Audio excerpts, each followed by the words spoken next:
முன்னொரு காலத்துல சந்திரசேனா பேரரசு ஒன்று இருந்தது. அந்த பேரரசை வீரபாண்டியன் நாகதேவன் எனும் மன்னன் நல்லாட்சி புரிந்து வந்தான். அவன் மக்களால் மிகவும் விரும்பப்பட்ட மன்னனாகவும் இருந்தான். நாகதேவன் மன்னனுக்கு மாறன் எனும் ஒரே ஒரு மகன் இருந்தான். அவன் கல்வியில் மிகுந்த ஆர்வம் கொண்டவனாக இருந்ததால் அரச கருமங்கள் மீது ஆர்வம் குறைந்தவனாக இருந்தான். சில காலம் கழித்து நாகதேவ மன்னன் நோயினால் படுத்த படுக்கையில் இருக்க வேண்டிய நிலை ஏற்பட்டது.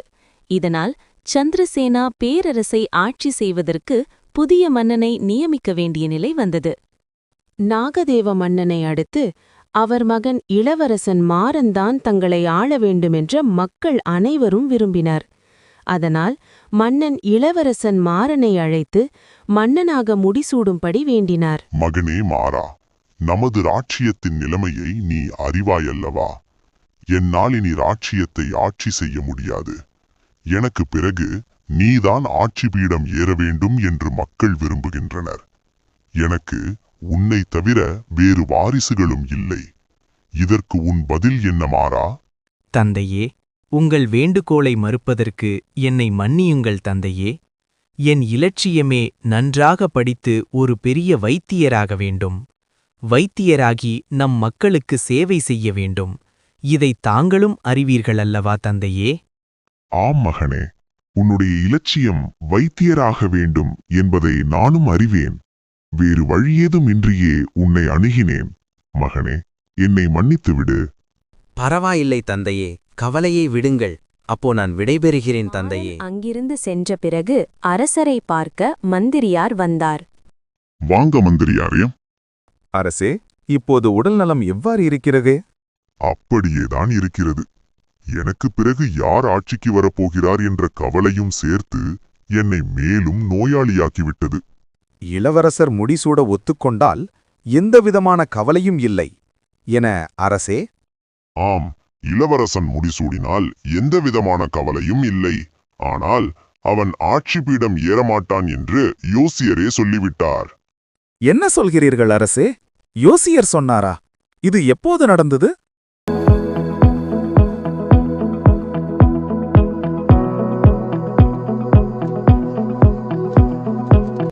ஒரு நாள் நானும் அரசியும் ஆன்மீக சுற்றுப்பயணம் ஒன்று சென்றிருந்தோம். அப்பொழுது இளவரசன் ராணியின் வயிற்றில் இருந்தான். பயணத்தில் ஒரு ஊருக்கு சென்றபோது இரவாகிவிட்டதால் அங்கேயே தங்கிவிட்டோம். ஆனால் அன்று இரவு அரசிக்கு பிரசவ வலி ஏற்பட்டதால் அவசரமாய் பிரசவம் பார்க்கும் ஒரு மருத்துவ பெண்ணை கூப்பிட்டோம். அந்த பெண்ணோ, என் மகளும் கர்ப்பம் தரித்திருக்கிறாள், அவளுக்கு எப்போது வேண்டுமானாலும் வலி ஏற்படலாம், இந்த கட்டத்தில் நான் உங்களுடன் வந்துவிட்டால் என் மகள் கதி என்னாவது என்று கேட்டாள். வேண்டுமானால் அரசியை எனது வீட்டில் கொண்டு வந்து விடுங்கள், நான் இங்கேயே வைத்து பார்த்துக் கொள்கிறேன் என்று கூறினாள். நானும் ராணியை அழைத்துக் கொண்டு அவள் இல்லத்துக்கு சென்றேன். சென்ற சில மணி நேரங்களில் அரசிக்கு இளவரசன் பிறந்துவிட்டான். வேடிக்கை என்னவென்றால், அந்த வைத்திய பெண்ணின் மகளுக்கும் அதே நேரத்தில் ஒரு ஆண்மகன் பிறந்தான். இரு பெண்களின் பிரசவத்தையும் அந்த பெண் பிரமாதமாய் கையாண்டு 2 குழந்தைகளையும் எடுத்துக் கொடுத்தாள். நாங்கள் பிரசவத்தை நன்றாக முடித்து கோயிலுக்கு சென்ற வேளை நம் யோசியர் இவன் பிறந்த நேரத்தையும் இளவரசனையும் ஒத்து பார்த்து, இவனுக்கு எதிர்காலத்தில் மருத்துவத்தில் நிபுணனாக கூடிய தகுதி இருக்கிறது, ஆனால் மன்னனாக கூடிய தகுதி இருக்காது என்று சொல்லிவிட்டார். நான் இதை இதுவரையில் யாரிடமும் சொல்லவில்லை. காரணம், இவனுக்கு ஆட்சி புரிய ஆசை இல்லை என்றால் நாட்டில் குழப்பமும் தொல்லையும் வரும் என்றுதான் பேசாமல் இருந்துவிட்டேன். அதன்படி இப்போது அடுத்து யார் அரசன் என்ற குழப்பம் வந்துவிட்டது. மன்னரின் கதையை கேட்ட மந்திரியார் சற்று நேரம் யோசித்துக் கொண்டிருந்தார். அரசரே, உங்களிடம் ஒரு கேள்வி. நீங்கள் இளவரசரை எந்த ஊரில் பெற்றெடுத்தீர்கள்? பூஞ்சோலை எனும் கிராமத்தில். சரி அரசே, நீங்கள் ஓய்வெடுங்கள், நான் சென்று பிறகு வருகிறேன். அடுத்த நாள் மந்திரியார் மீண்டும் அரசரை பார்க்க வந்தார். கூடவே ஒரு இளைஞனையும் கூட்டிக் கொண்டு வந்தார். அரசரே, இந்த இளைஞனை நன்றாக ஒத்துப் பாருங்கள். அரசரும் அந்த இளைஞனை சற்று நேரம் உற்று பார்த்தார்.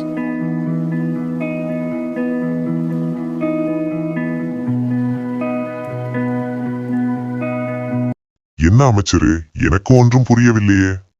சற்று நேரம் பொறுங்கள் அரசரே என்று அரசரிடம் அனுமதி பெற்ற மந்திரியார் அந்த இளைஞனை அரண்மனை மண்டபத்தில் காத்திருக்கும்படி கூறி அனுப்பிவிட்டு மீண்டும் அரசரிடம் வந்த மந்திரியார், அரசரே, அந்த இளைஞனிடம் ஏதாவது வித்தியாசம் தெரிகிறதா?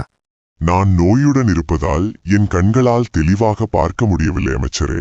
உங்களுக்கு அடுத்து இந்த இளைஞனுக்குத்தான் ஆட்சியை கொடுக்கலான்னு நினைக்கிறேன். அமைச்சரே, என்ன சொல்கிறீர்கள்? யாரோ ஒரு இளைஞனை அழைத்துக் கொண்டு வந்து அவனை அரசனாக்க வேண்டும் என்று சொல்கிறீர்கள். அரசே, பதட்டப்படாதீர்கள். நான் அழைத்துக் கொண்டு வந்த இந்த இளைஞன்தான் உங்களின் உண்மையான வாரிசு. அமைச்சரே, என்ன சொல்கிறீர்கள்? ஆம் அரசரே, நீங்கள் இளவரசனை பெற்றெடுக்க அந்த வைத்தியரின் வீட்டுக்கு சென்றீர்கள் அல்லவா? அங்கே அந்த வைத்திய பெண்ணின் மகள் பெற்றெடுத்த குழந்தையை ராணி பெற்றெடுத்த குழந்தை என்று கொடுத்துவிட்டாள்.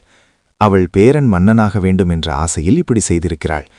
அந்த ஊருக்கு சென்று அவளை அதட்டி கேட்கும்போது அவள் இந்த உண்மையை கூறினாள். நீங்கள் உங்கள் மகனை பெற்றெடுத்த கதையை கூறும்போது எனக்கு இவ்வாறு நடந்திருக்கக்கூடும் என்ற சந்தேகம் வந்தது. அதனாலேயே அந்த ஊருக்குச் சென்று விசாரித்தேன். இப்போதுதான் என் மனதுக்கு நிம்மதியாக இருக்கிறது அமைச்சரே. உங்களுக்கு தான் நான் நன்றி சொல்ல வேண்டும். என் மகனை நான் இன்னும் ஒரு முறை பார்க்கலாமா? அதற்கு ஏற்பாடு செய்வீர்களா அமைச்சரே? சற்று பொறுங்கள் அரசே. அந்த பையனுக்கு மன்னனாகக்கூடிய தகுதிகளை கற்றுக் கொடுத்துவிட்டு உங்கள் முன் கொண்டு வந்து நிறுத்துகிறேன். அதன்பின் உங்கள் மகனுக்கு முடிசூட்டி மகிழுங்கள். அதுவரைக்கும் கொஞ்சம் பொறுமையாக இருங்கள் அரசே. மிகவும் நல்லது அமைச்சரே. என் மகனாக இருந்தாலும் அவனுக்கு அரசனாகக்கூடிய தகுதி இருந்தால்தான் அவன் மன்னனாக முடியும். நீங்கள் அதற்குரிய ஏற்பாடுகளை செய்யுங்கள் அமைச்சரே. நான் அது வரைக்கும் காத்திருக்கிறேன். அரசே, தங்களிடம் ஒரு கேள்வி. இதுவரை உங்கள் மகனாக நினைத்து வளர்த்து வரும் இளைஞனை வெறுத்து விடுவீர்களா? என்ன சொல்கிறீர்கள் அமைச்சரே? இதுவரை மகனாக வளர்த்துவிட்டு இப்போது மகனில்லை என்பதற்காக அவனை வெறுக்கலாமா? அவனும் என் மகன்தான். அவன் ஆசைப்படி அவனை இந்த உலகம் போற்றும் ஒரு பெரிய வைத்தியனாக்குவேன். சிறிது காலம் கழித்து மன்னர் ஒரு மகனை அரசனாகவும் ஒரு மகனை பெரிய வைத்தியராகவும் மாற்றினார்.